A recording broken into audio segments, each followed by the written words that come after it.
से पीछे की तरफ बने हुए रतनपुर गांव के मोहल्ले के बच्चे एक दूसरे के साथ खेलने में व्यस्त थे। अंधेरे ने पूरे गांव को अपने आगोश में ले लिया था। हवाएं कुछ ज्यादा ही जोरों से चल रही थी और पीपल के पत्तों की आ रही तेज आवाज एक भयानक सा माहौल पैदा कर रही थी। रतनपुर गांव कुछ ज्यादा आबादी वाला नहीं था। कुल मिलाकर गांव में 15 से 20 परिवार रहा करते थे, लेकिन गांव में सुख शांति थी। लोगों के अंदर आपस में प्रेम था और गांव के बच्चे देर रात तक मोहल्ले के बीच खेला करते थे। लेकिन आज तक गांव में किसी तरह की कोई अनहोनी नहीं हुई थी। लेकिन आज की रात गांव का मौसम जिस तरह से बदला था वो कुछ अलग था। गांव के लोगों को लग रहा था जैसे ये हवाएं नॉर्मल नहीं है, बल्कि कुछ तो है जो बाकी दिनों से अलग है।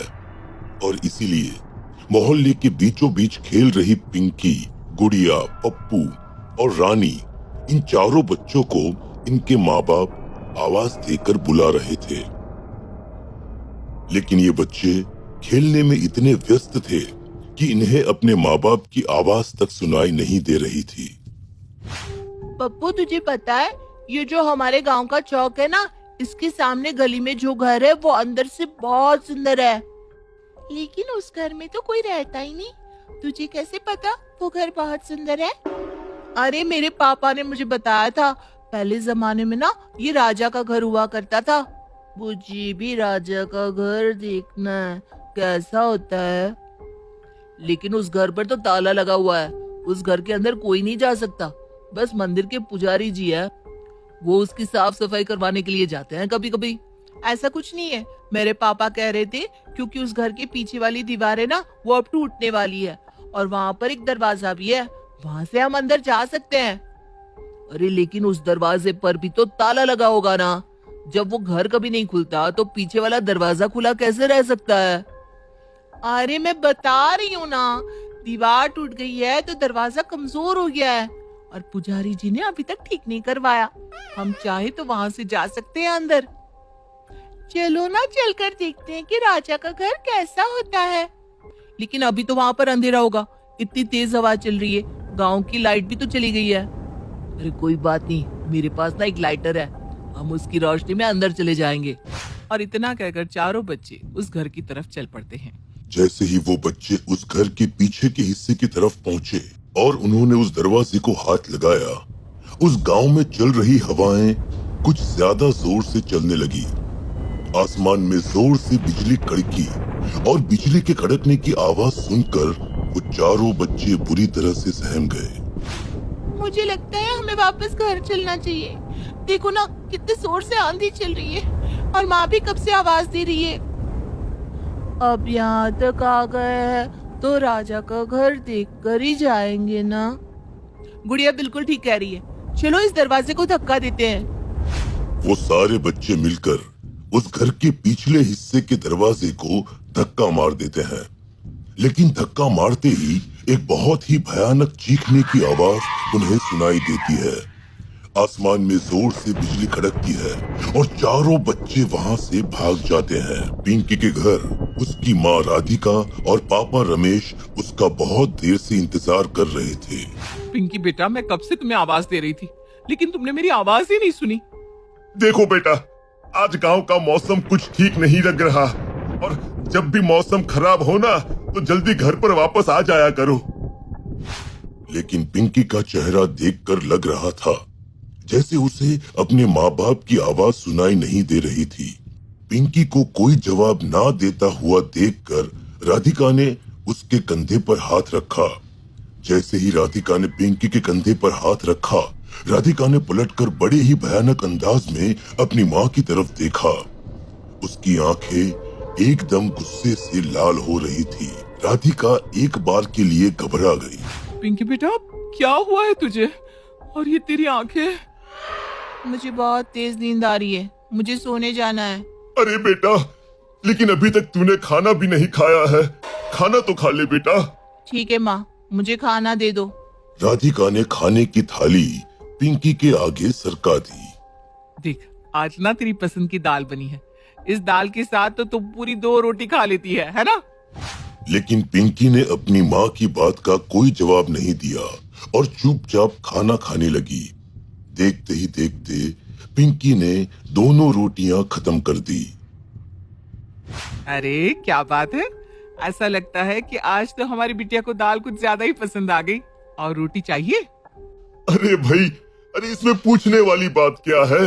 इतनी देर तक खेल कर आई है, थक गई होगी, इसे एक रोटी और दे दो। देखते ही देखते पिंकी ने वो रोटी भी खत्म कर दी। वो और रोटियां मांगने लगी। पिंकी बेटा, तेरी तबीयत तो ठीक है ना? मुझे भूख लगी है, खाना चाहिए। अरे अरे राधिका, परेशान मत हो, कभी कभी बच्चों के साथ ऐसा होता है। और अरे उसे और रोटी दे दो, चलो। ऐसा करते करते पिंकी वहां बैठे बैठे रोटियां खाती गई और खाते खाते उसने लगभग 10 रोटियां खत्म कर दी। ये देखकर अब राधिका और रमेश को अजीब सी घबराहट होने लगी। अरे अरे पिंकी बेटा, चल अब हम सोने चलते हैं, बहुत रात हो गई है ना। रमेश पिंकी को उसके कमरे में सुलाकर बाहर आ जाता है। आपको कुछ अजीब नहीं लग रहा? पिंकी तो मुश्किल से बस 2 रोटी खाती है, लेकिन आज तो उसने 10 रोटियां खत्म कर दी। हाँ, कुछ अजीब सा मुझे भी लगा, लेकिन हमें लगता है उससे सुबह बात करनी चाहिए। पप्पू के घर पर पप्पू के माँ अश्विनी और पापा कैलाश भी उसका बड़ी बेसब्री से इंतजार कर रहे थे। देख पप्पू, मैंने तुझे बहुत बार समझाया, अरे ऐसे आधी आधी रात तक गांव के चौक पर खेलना ठीक नहीं है। तेरे पापा बिल्कुल ठीक कह रहे हैं बेटा। इतना खराब मौसम हो रहा था और तेरे पापा ने तुझे कहाँ कहाँ नहीं ढूंढा। कहाँ थे तुम लोग बेटा? कहाँ थे का क्या मतलब? हम लोग भी पीपल के पेड़ पर उल्टे लटके हुए थे। पप्पू ने ये बात कुछ इस अंदाज में कही कि अश्विनी और कैलाश की सांसें अटक गई। क्या क्या मतलब? तो पीपल के पेड़ पर उल्टे लटकी हुई थी? मतलब क्या होता है? जो कर रहे थे वही तो बता रहा हूँ। अब जल्दी से मुझे 1 गिलास पानी दो। अरे तू आज किस तरह से बात कर रहा है? इतनी अजीब अजीब बातें क्यों कर रहा है? मुझे बहुत जोर से प्यास लगी है, पानी चाहिए। अश्विनी ने पानी का गिलास पप्पू की तरफ बढ़ा दिया। पप्पू ने पानी पिया और गिलास को वापस रखकर अपने कमरे में चला गया। इस लड़के का दिमाग खराब हो गया है, थोड़ी लगाम लगाओ इसके ऊपर। लेकिन अश्विनी ने जैसे ही पप्पू के रखे हुए पानी के गिलास को उठाकर अंदर रखने की कोशिश की, एकदम से गिलास उसके हाथ से छूटकर नीचे गिर पड़ा और अश्विनी की चीख उस घर में गूंजने लगी। अरे क्या हुआ?